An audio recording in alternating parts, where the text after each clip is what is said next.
Okay, here we have Erin's hallway, and in Erin's hallway is a bookshelf, and on the bookshelf there's just a few of our Star Wars toys, but as you can see there isn't so much room, and then the shelves of the bookshelf have other stuff on them. But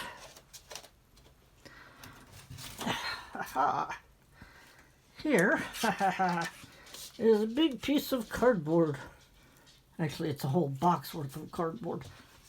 And I am going to build a stand. And it's going to be a really cool stand. And it will hold our Star Wars toys, especially the small ones. I don't have them out here right now because they're all in a little plastic basket because they're small and I don't want them to roll around and disappear, but they have a nice display stand that hopefully will not be an issue anymore.